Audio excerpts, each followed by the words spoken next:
Can you give your living space to me? It's too cramped with 3 kids.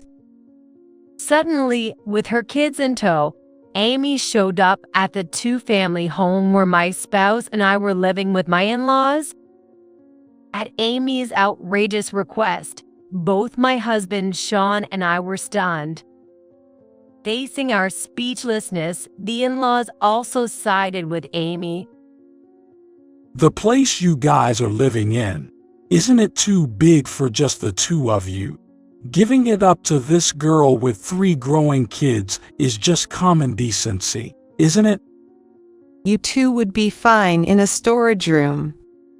At their unreasonable demands, I lost my patience. I couldn't take it anymore. I decided they deserved divine punishment for their selfish behavior. With a poker face, I responded, "All right, as you wish, my husband Sean and I will leave." With that, I took Sean's hand and we moved from the 2-family house to a modest apartment. A few days after moving, I received a call from Amy on my smartphone and instinctively answered.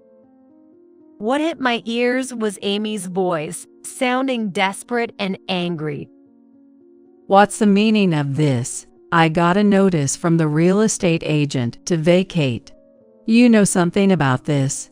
What did you do? The revenge I took on them, who had taken over our home, was, my name is Heather. I am a home-based worker in my 30s, living with my husband, Sean. The way I met my husband was through a blind date. Having worked from home for a long time before marriage, I had no chance to meet men, which bothered my parents enough to arrange a blind date for me without my knowledge. Initially, I thought it was unnecessary and was confused, but when I actually went to the blind date, the person I met was surprisingly pleasant. Finding common ground, we hit it off and eventually started dating, leading to marriage. The man I married, Sean, is kind and dependable, though a bit timid, possessing qualities I often lack, as I'm considered strong-willed but inflexible. Our married life with him was going smoothly. Sean's parents lived in the town next to ours. Though we didn't live with the in-laws, we maintained a fairly good relationship, occasionally staying in touch and being invited to their home. A few years into our marriage, Katie started suggesting we live together. We're getting on in years, and thinking about the future makes us anxious. Hey, if you don't mind, why don't we live together? Katie mentioned it casually, not wanting to force us, but then the in-laws began to bring up the idea of living together now and then. I could understand the in-laws' concerns about feeling insecure living just the 2 of them at their age, and I thought living with them, with whom we had a good relationship, might be nice. I was positive about it, but Sean seemed to have some reservations. Are you opposed to living with Katie and the others? Well, I think it'll be okay. His indecisive attitude was usual, so I didn't think much of it. Little did I know that such thoughts would lead to an unforeseen situation. One day, while leading a peaceful life, tragedy struck me suddenly. My parents were killed in a car accident. The suddenness of it left me in shock. Being an only child with no close cousins or relatives to rely on, I had to arrange the funeral without time to grieve. Since I already had no grandparents, I was to inherit all of my parents' estate.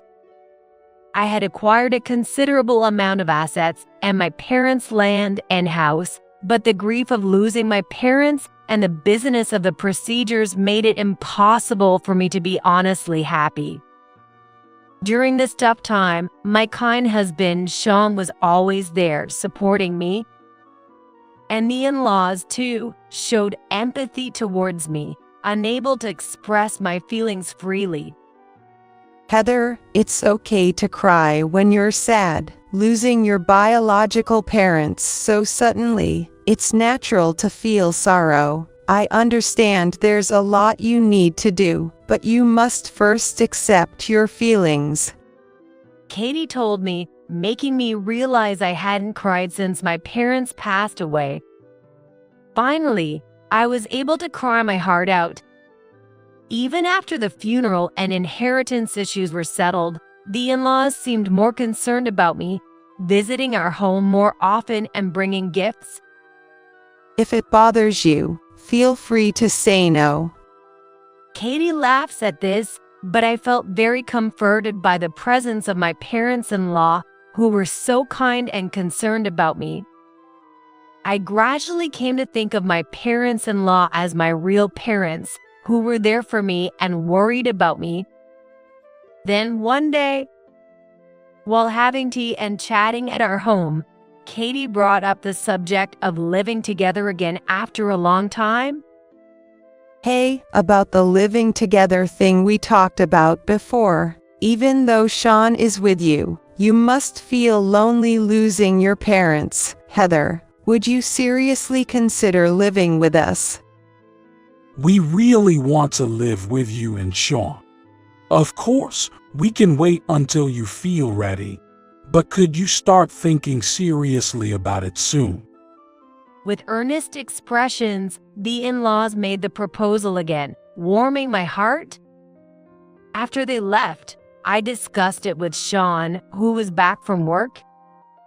Katie and her husband proposed living together again.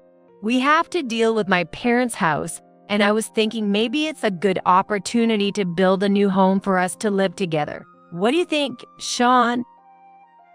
Well, I think it'll be okay. Let's do it. Sean seemed to be worried about something, but he ultimately agreed with my wish. We then conveyed our desire to live with the in-laws and started preparing for it. My inherited family home was old, so we decided to demolish it and build a new two-family home on the land to live with the in-laws. The demolition and construction were costly, but thankfully, my parents' inheritance covered the expenses, and a few months later, a new duplex house under my name was completed. My parents-in-law liked the completed new house, and with a sense of relief, I started living with them with a renewed spirit. Initially, living with the parents was harmonious. However, I gradually began to feel a coldness in their attitude towards us. Hey, Heather, don't vacuum at such hours. It's too noisy. You're home all day. You can clean anytime. You need to be more considerate of us in your daily life. At first, there were many comments about lifestyle differences and noise, but gradually, criticisms and nagging about household chores increased. It's nice you invited us for dinner, but this meal is so plain, right? Make something more luxurious. Isn't your hospitality lacking? Really, what kind of upbringing did your parents give you? Their cold words pierced my heart. But I thought it was due to my immaturity that they pointed things out. They must be scolding me for my own good, I believed. So I accepted their harsh and thorny words and endured.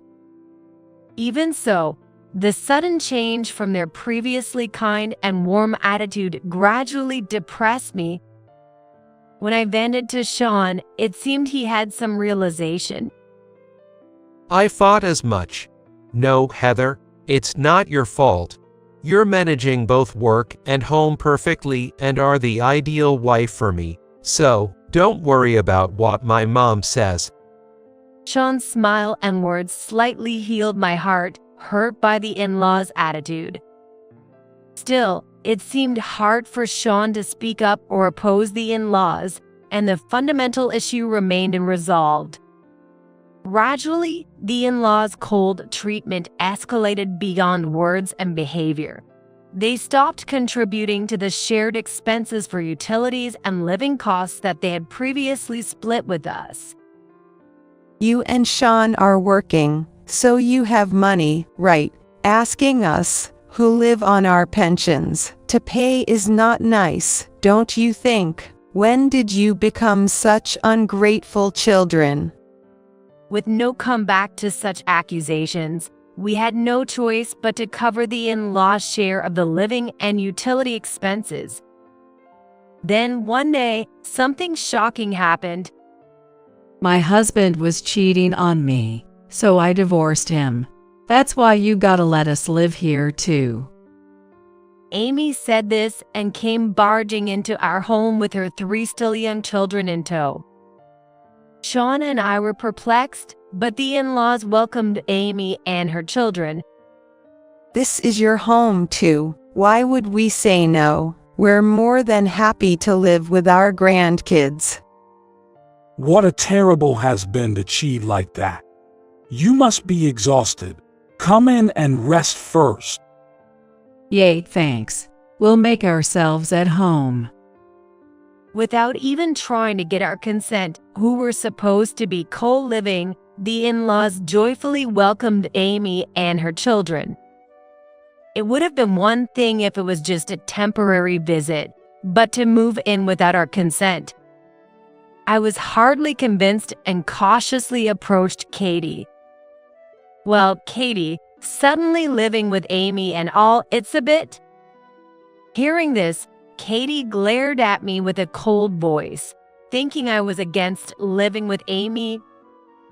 What about, you want her to go out on the street because her husband left her, even though the children are still young? How can you say such a cold thing?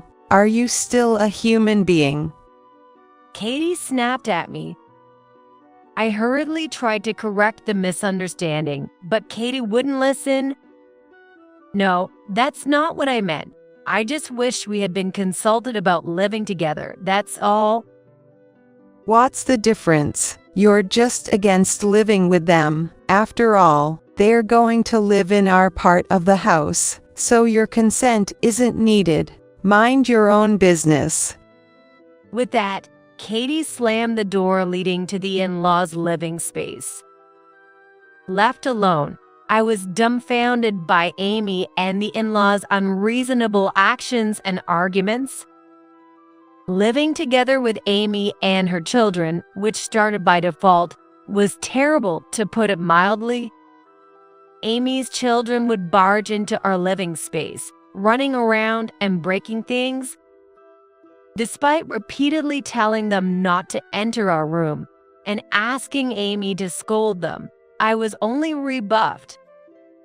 What? Don't meddle in my family's business.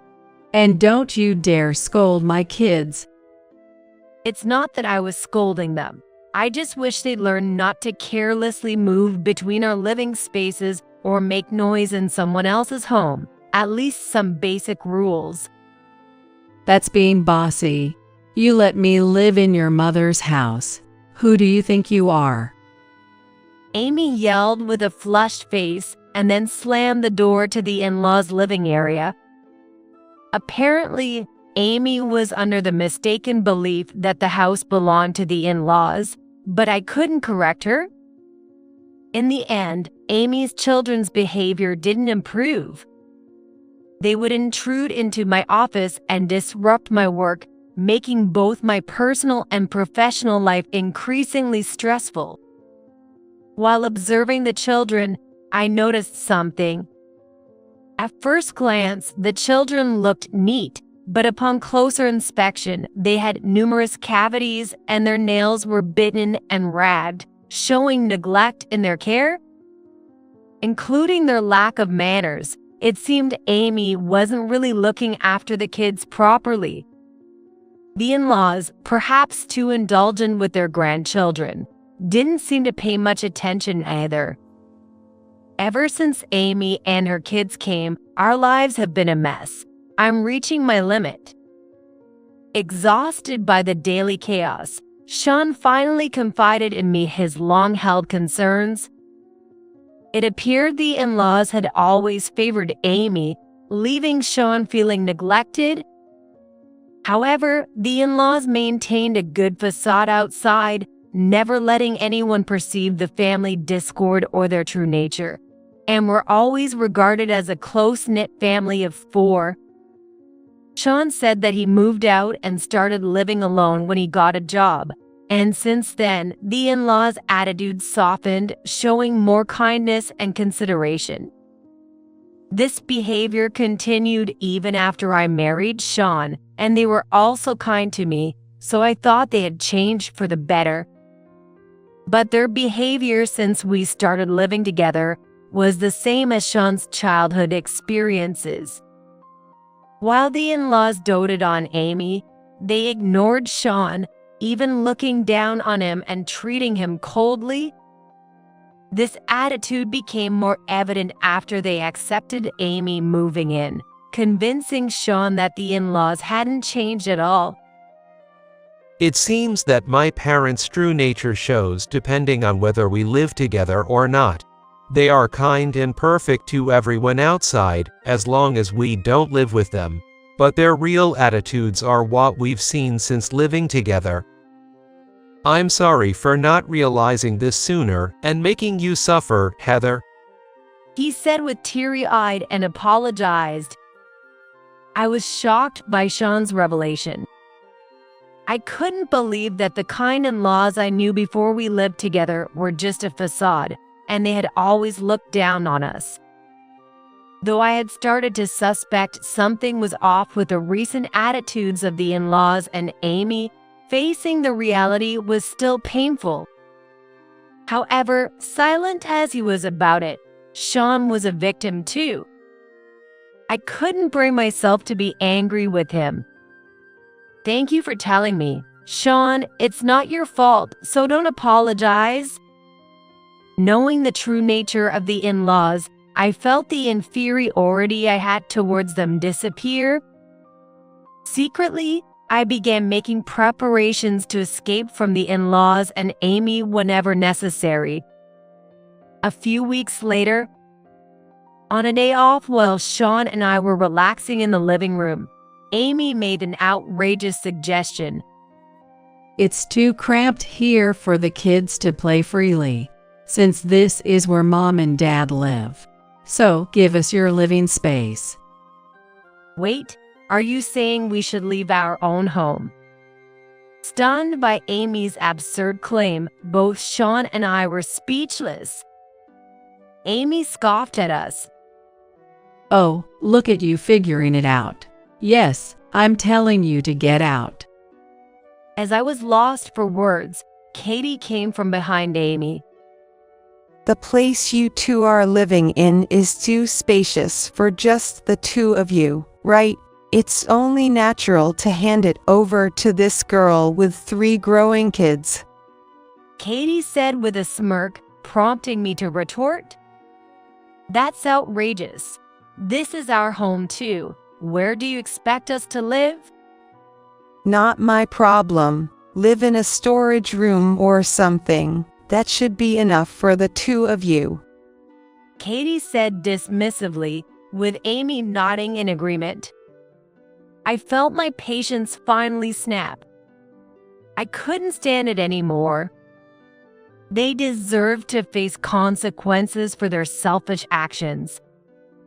With that resolve in my heart, I responded expressionlessly. All right, my husband and I will leave this place. But it's difficult to move out immediately, so please wait a week. We'll leave as you wish in 1 week. With that, I took my husband's hand and turned our backs on Amy and her children, who were squealing with joy. Alone with my husband, Sean looked down with a frustrated expression. Heather, I'm sorry. I couldn't say anything. To my disheartened husband, I revealed a plan. It's okay, I've got it all figured out. Actually, Sean was surprised by my suggestion but agreed. We then proceeded with the moving preparations, and a week later arrived. As you wish, we are leaving this house. But in exchange, we will sever our family ties with you and my sister today. Sean declared, which the in-laws seemed to accept without any concern. Yes, go ahead. You're nothing but a failure of a son anyway. I'm so relieved the nuisances are gone. Now, this house is just for us. With cold eyes, Sean and I left the duplex we had lived in. We moved into a rented apartment as a temporary measure and started living peacefully, just the two of us, in a quiet space. A few days after the move, while I was working from home and decided to take a break, I noticed a flood of missed calls from the in-laws and Amy on my personal smartphone. As I was surprised by this, another call from Amy came in. I answered instinctively, and Amy's shouting voice pierced my ears. What the heck? The real estate agent contacted us to vacate. You know something about this. What did you do? In fact, after Sean revealed the in-laws' true nature, I had been preparing to sell the house we lived in with them. I secretly requested estimates from several real estate agents, selected one, and initiated the sale process right after they declared they were kicking us out. The assessed value of the house itself was beaten down by the fact that it was a duplex, although it was newly built, but the land was a single lot, so they were able to get a good price there. Thus, I managed to sell the land and the new duplex I inherited from my parents, recovering a significant amount of money. That's ridiculous. That house belongs to my parents. You can't just sell it. Amy seemed to be under the mistaken belief that the house was in the in-laws' name, so I corrected her. No, I built the house under my name, so it was legally mine. I was just leasing part of the living space to Katie and her husband. Well, now it's sold, so it's someone else's house. What did you say? It seemed the call was on speaker, as I could hear not only Amy's but also Katie's shocked voice. What? The house wasn't in Sean's name. We thought it was his, so naturally, it would be ours as his parents. You deceived us, you liar. At the moment you said you were leaving, normally the property rights should have been transferred to us. What ungrateful cowards. The in-laws and Amy yelled and hurled insults. I dismissed them with, "It's not fair to say that we cheated you. You are the ones who misunderstood me. I just got rid of my property, so please leave as soon as possible." With that, I hung up, ignoring Amy's continued ranting. The in-laws, having received an eviction notice from the real estate agent, had no choice but to vacate the new house reluctantly. Rumor has it that the in-laws and Amy's family, having lost their place to live, started renting an apartment, but the children's mischief and noise led to numerous complaints from neighbors. Due to the sheer number of complaints and the severity of the mischief, it seems the landlord could not stay silent, and they were evicted from the apartment within a month. Having lost their place to live again, the distressed in-laws shockingly stormed into Sean's office. Call Sean. We are his family. We have something to say to him. The receptionist, sensing something was wrong from their shouting in the lobby, discreetly contacted Sean while detaining Amy and her parents. Sean explained the situation to his boss, called the police, and the in-laws and Amy were detained when the police arrived. Sean appeared in front of the in-laws only after the police arrived. Seeing Sean, the in-laws resisted fiercely as they were being taken by the police, shouting at him, You ungrateful son. Because of you, we lost our home. Take responsibility. Calling the police? Are you insane? Is that how you treat your family? To the desperately shouting in-laws and Amy, Sean calmly stated, I don't have parents or a sister. I had people who were my parents and sister, but I cut ties with them a few days ago. You and I are strangers. I simply asked the police to deal with the nuisance in our company's lobby. What of it? What?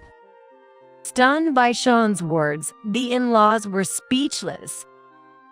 Amy, on the other hand, kept blaming Sean, crying and shouting, "You traitor, heartless," but was eventually taken away by the police. While the in-laws and Amy were being interrogated, we met once with Amy's husband and his parents. They revealed that Amy was the one who had the affair, and although he initiated the divorce, it wasn't finalized yet. Including the recent police incident, Amy's husband demanded a divorce again and sought alimony for the affair. Reluctantly, Amy agreed, and their divorce was finally settled. After the divorce, the children's custody was awarded to Amy's ex-husband. Taking care of the children with help from his parents, he disciplined them well, and now they are said to be very well behaved. After the police incident, the in-laws and Amy were released with just a stern warning and started living in a run-down cheap apartment. This was because while living with us, they had spent their money on luxury items instead of contributing to the living and utility expenses, nearly depleting their savings. Amy, unaware of this, was furious. What the heck? I didn't know about this. I was counting on your money for the alimony and living expenses. That's your problem. You were the one who cheated and got divorced. Pay your own alimony. You brought this on yourself. How dare you, you old witch? Even the in-laws, who had doted on Amy, seemed to have lost their patience, and now they were constantly arguing about money. Amy, having cut ties with her affair partner, could not rely on anyone and had to start working part-time out of necessity. However, Amy seems to be causing trouble at her job, and it's only a matter of time before she gets fired. Despite these troubles, the in-laws' spending habits haven't changed. With their living expenses stretched thin and no chance of saving, their financial situation continues to deteriorate. The possibility of being evicted from their apartment due to rent arrears seems imminent. While hearing about the downfall of the in-laws through the grapevine, we used the money from selling the family land and duplex to buy a modest single-family home. Together with my kind husband, we are living a peaceful and happy life.